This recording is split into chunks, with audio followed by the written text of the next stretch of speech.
You will hear a conversation between an assistant at a health club and a man who wants to join the club.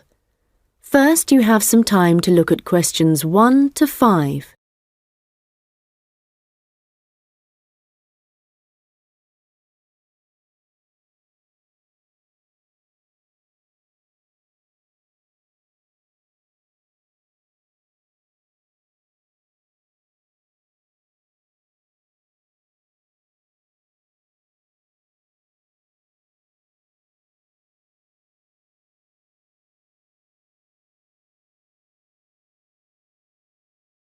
Hi, can I help you? Hello. Yes, is your club taking on new members at the moment? Oh, yes. We're always interested in taking on new members. Just give me a moment and I'll get an application form. Right, here we are. So, let's start with your name. It's Harry. OK. And your surname? It's Simons. Is that like Simon with an S? No, it's Symonds.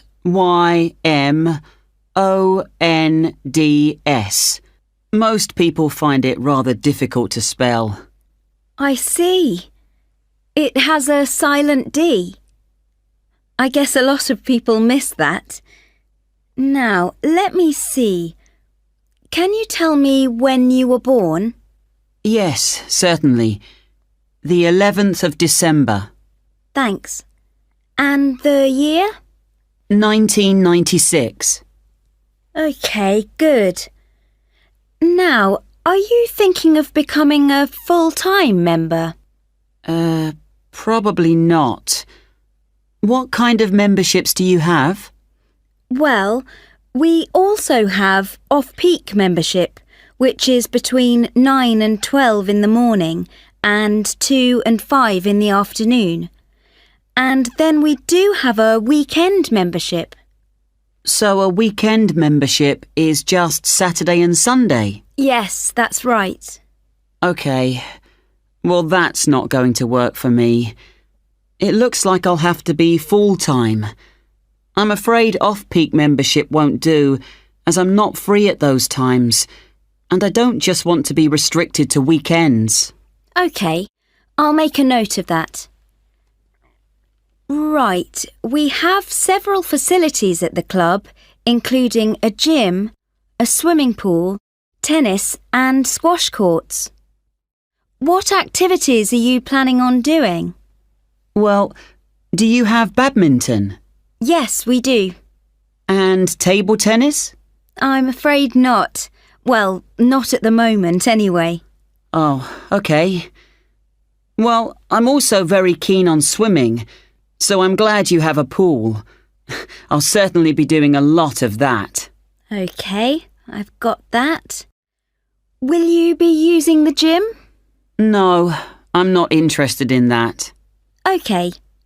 So just let me work out what the cost will be. Yes, that comes to £450 for the year. You can choose to pay annually for the full year or monthly. It's up to you. Oh, I'd prefer to pay regularly in small amounts, rather than have a large amount to pay in one go, if that's OK. Sure, that's fine. Right, I've got the most important details for now. Before you hear the rest of the conversation, you will have some time to look at the questions 6 to 10.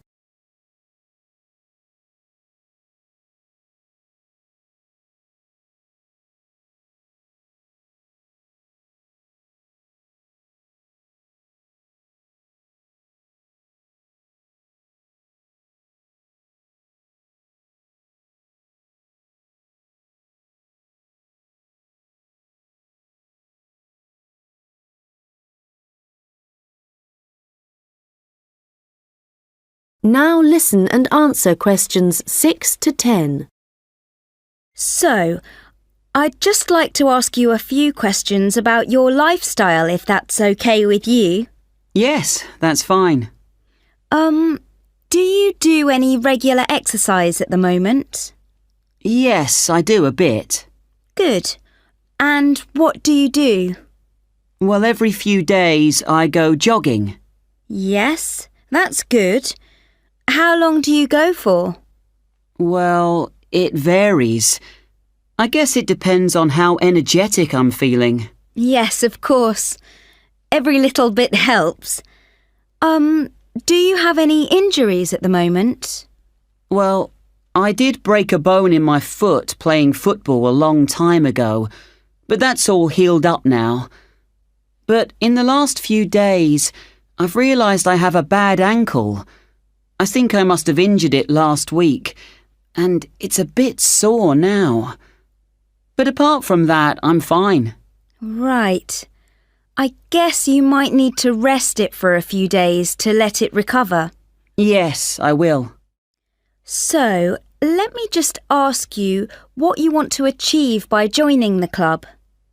Do you have any targets or goals? Well, I suppose my main aim is to build up my fitness level. Is that the kind of thing you mean? Yes, that's fine. All the activities you're going to be doing should certainly help you with that. OK. And could you tell me what you do for a living? Well, I was a student up until recently. OK.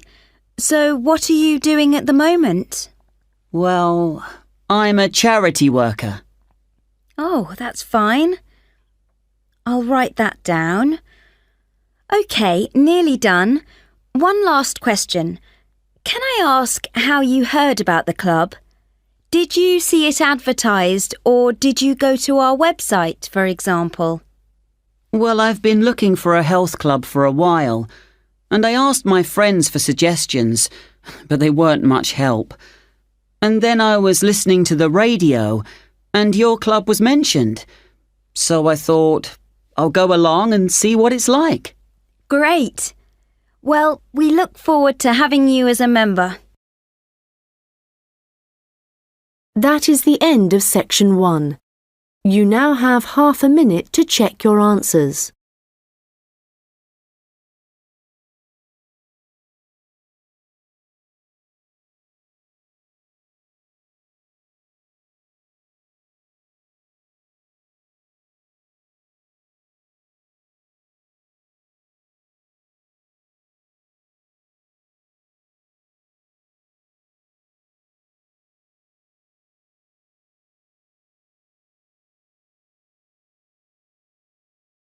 Now turn to section 2. You will hear a hotel manager talking to her staff about the arrangements for an event to be held at the weekend. First, you have some time to look at questions 11 to 15.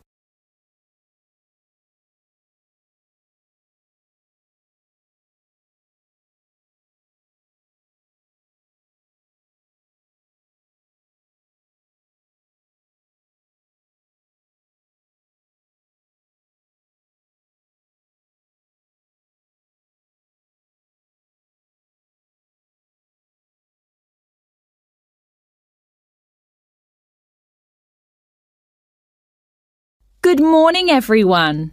I hope you're all feeling okay after the activities of the last week or so. I know you've all been working very hard recently, and we've been exceptionally busy, especially with the wedding last weekend and the trade fair straight after that. And now we have only 3 days to prepare for the birthday party this weekend. The events recently have gone extremely well, and the hotel is beginning to get a very good reputation, so we need to keep it up. At the moment, we don't have exact numbers of guests, and though we usually only cater for groups of less than 50, we will have quite a few more than that. So, as I said, not sure of numbers, but of course we won't go over the maximum of 100. But it's likely that we will need all of you to work this weekend, so if any of you can't, please let me know as soon as possible. Right, so what time will the event start? Well, the invitation says guests should arrive between 7:30 and 7:45, but our experience is that there are always a few who like to arrive early, so we'll expect the first people at 7:15. As the numbers are quite large, this will certainly be the case. Food will be served at around 8:30, and then, depending on how long the meal takes, the entertainment will start about 2 hours later. Now, for this, we were expecting a live band for the occasion, which is always fun. But apparently this has been cancelled due to illness. So, the hosts know someone who is a comedian who will be replacing the band. We had hoped that the resident magician who worked here through the summer would be able to help out, but they weren't keen on that idea. Before you hear the rest of the conversation, you will have some time to look at the questions 16 to 20.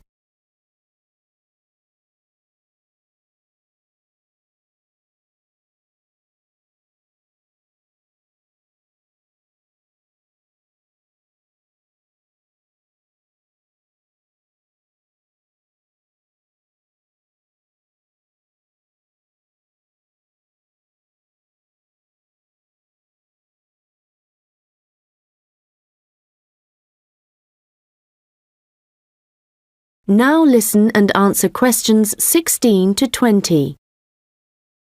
So, I'd just like to go through who's doing what when the guests arrive, and I think we'll make a few changes from the last party held here. If I remember correctly, it was Olav who coordinated the task of providing the guests with drinks. Or was it Ahmed? I'm not sure. But Gary asked to do it this time, so that will be his job. There's been no decision yet on what the drinks are going to be, but I hope they decide soon in case we need to order something special. Now, for receiving the guests' coats and hats, it's important we have someone experienced doing this, as we don't want guests losing their belongings. And Monica, last time this was your responsibility. Susan, I know you wanted to do this, but as the numbers are quite high for this event, I won't make a change here. Right. Now, last time there was some confusion as to where guests were supposed to go once they had deposited their things, and we had guests roaming around the whole hotel. So, Ahmed and Olav, I believe you discussed the problems with Susan and thought she would be good at guiding guests after they had arrived. And I'm fine with that. Right, and now for some general instructions. Once the guests have arrived, they will be in and around the lounge area, and then at around 8:30, we need to get them to move to the restaurant for their meal. This often proves difficult and can take a long time, so I will ring a bell so that everyone knows it's time to eat. Hopefully, this will speed things up a bit. Also, for this event, there'll be a seating plan, so the guests won't be able to decide for themselves where to sit. They'll have to sit according to the plan. There will be a plan on each table, and I've been thinking about where to put the master plan so everyone can view it before they enter the restaurant. As they'll be spending quite a while in the lounge, I've decided to also put a plan there. This should speed up the start of the meal. Once the meal starts, you'll all be very busy waiting on the tables, and I'm sure I don't need to tell you to be good-humoured and polite to all the guests. The organiser of the event will be saying a few words, and so will two of his colleagues. So, when the speeches start, all activity must stop in the restaurant, so that the 3 people giving them can be heard. This shouldn't take long, and it should be towards the end of the meal. After that, the guests will move back to the lounge for the entertainment. So, I think that's it. Any questions? Come and see me later. That is the end of section 2. You now have half a minute to check your answers.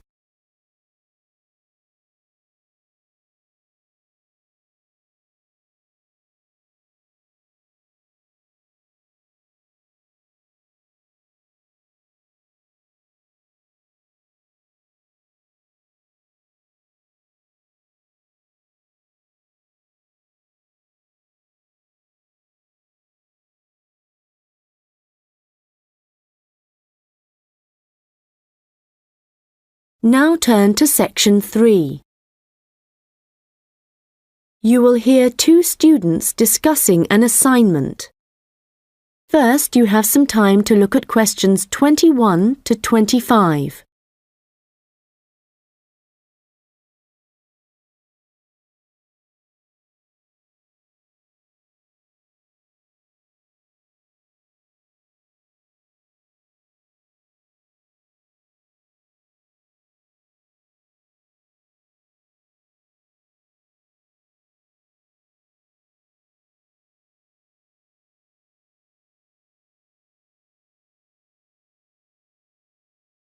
Hi Melanie, what did you think of the assignment that we got today?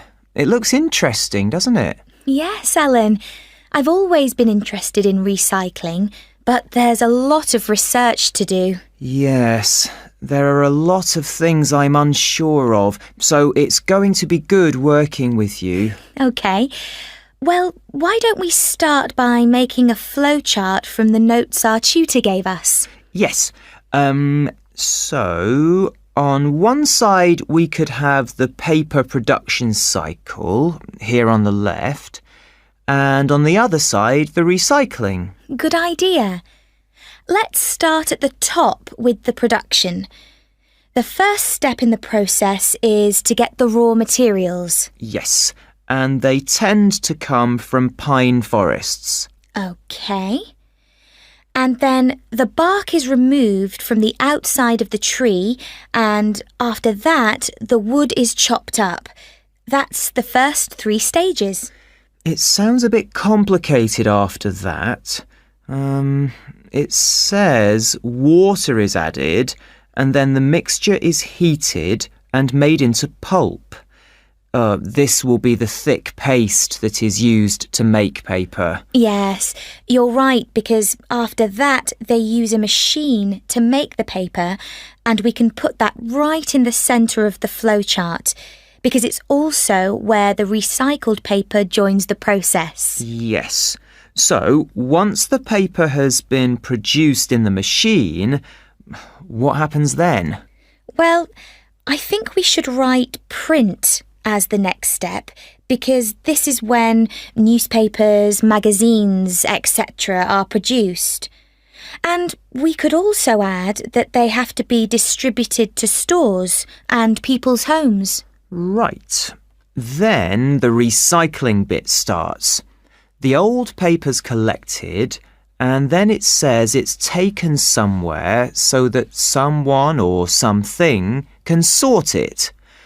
I imagine there are different kinds of paper, or things like paper clips that need to be removed. Yes. Let's have a step after that. Now, how did our tutor say they do this?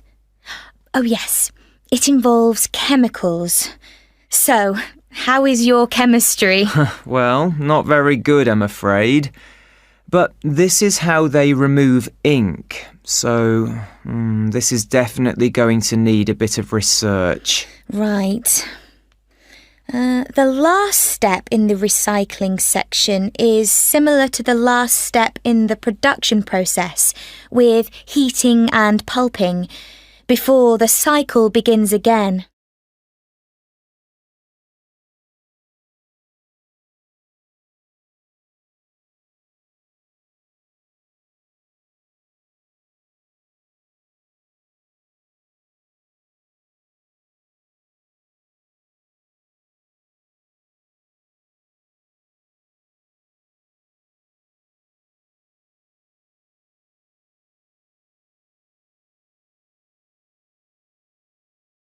Now listen and answer questions 26 to 30.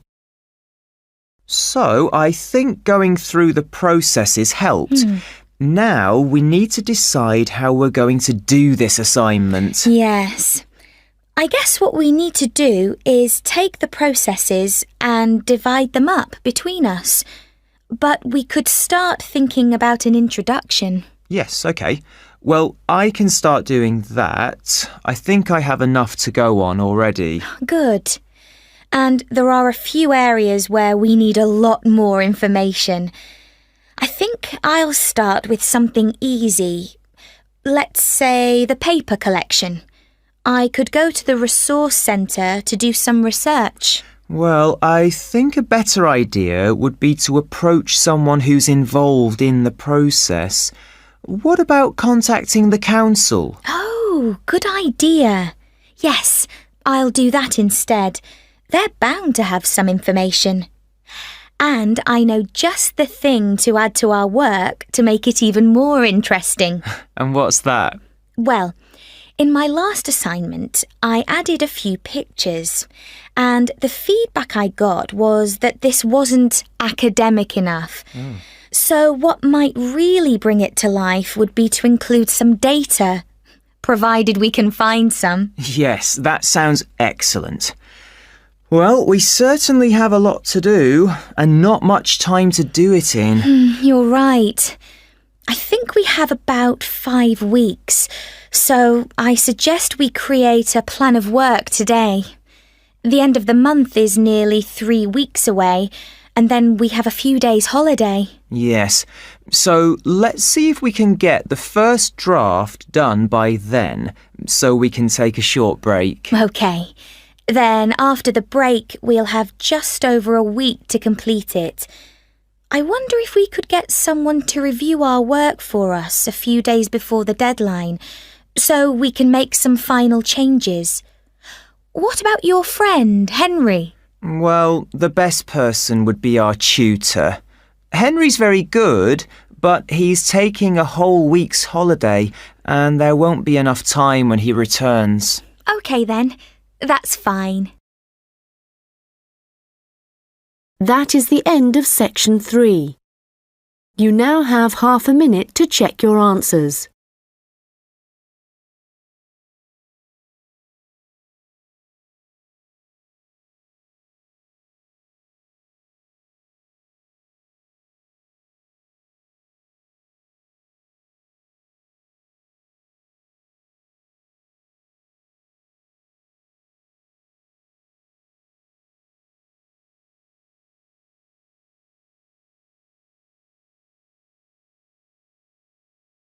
Now turn to section 4.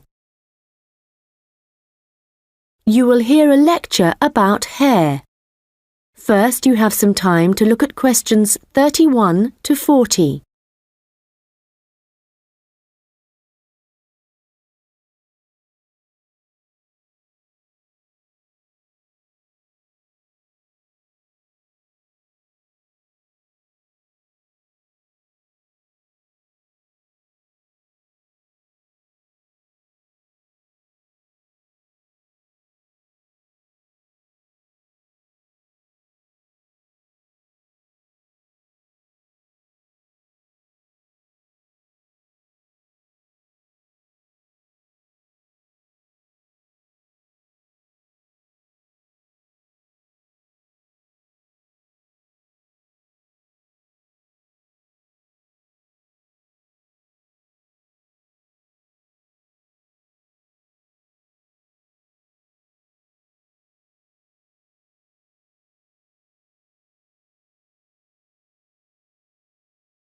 Now listen carefully and answer questions 31 to 40. Good morning, and welcome to this lecture on hair, which is a part of the human biology course. This lecture covers a number of facts about hair, its structure, and what can affect the general health of hair. So, first of all, what is hair, and why do we have it? If we look back at our ancestors, we'll see that they had a lot more hair on their bodies than we do now. And there are, or were, 2 main reasons for having hair. One is to provide warmth, but as humans have worn clothes for many years, body hair has significantly reduced. The other is for protection. And again, this isn't as significant as it was once. But hair does still benefit areas of the body, such as the head and around the eyes. Now, hair, whatever it is for and wherever it is on the human body, is composed mainly of a protein called keratin. This, by the way, is also found in fingernails. In fact, it's keratin which makes them flexible, and without it they would be very rigid. Another interesting fact about hair is that it is very strong as iron, in fact. One single strand can support a weight of up to 100 grams. This may not sound all that much, but a full head of hair can support up to 12 tons, which is the equivalent of a couple of elephants, which is simply amazing, though I advise you not to put this to the test. Humans lose up to 100 strands of hair a day, but we do have quite a lot of hair to start with. There's some variation depending on hair color, but for an average adult, the strand count is 100,000, so losing 100 a day is not too bad. Although this is the average, people with red hair have around 80,000 strands, black or brown hair 100,000, and blondes have about 120,000. So, hair used to be important for the reasons I mentioned earlier, but nowadays I'd say the main importance of hair is the fact that it is big business. Apart from the money involved in hair cutting, shaving, trimming, etc., a fortune is spent just on hair products. In the UK alone, consumers spend over £5 billion each year on these.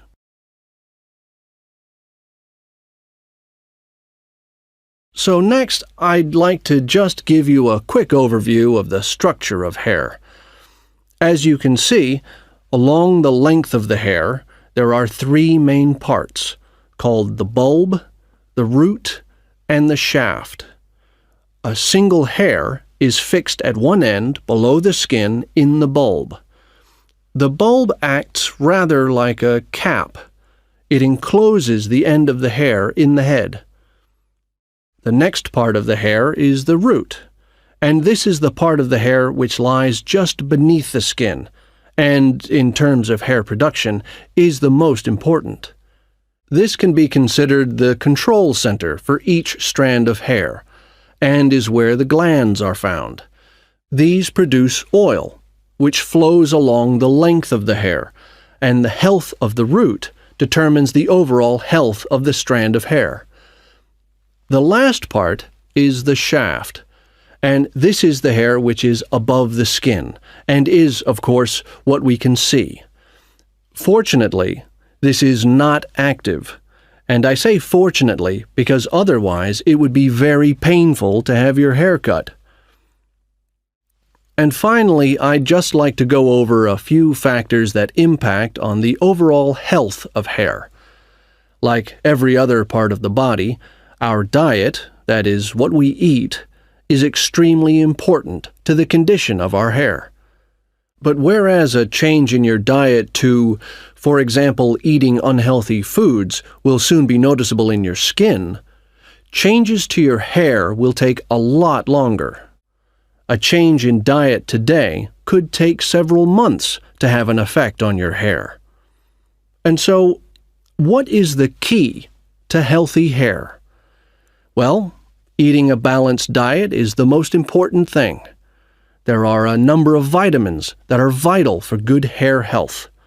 The main ones being vitamins C, D, and E. And in a balanced diet, all these vitamins should be readily available. If you need a boost of vitamin C, for example, one of the best things to eat are blueberries. For vitamin D, the best examples are fish, mushrooms, and eggs.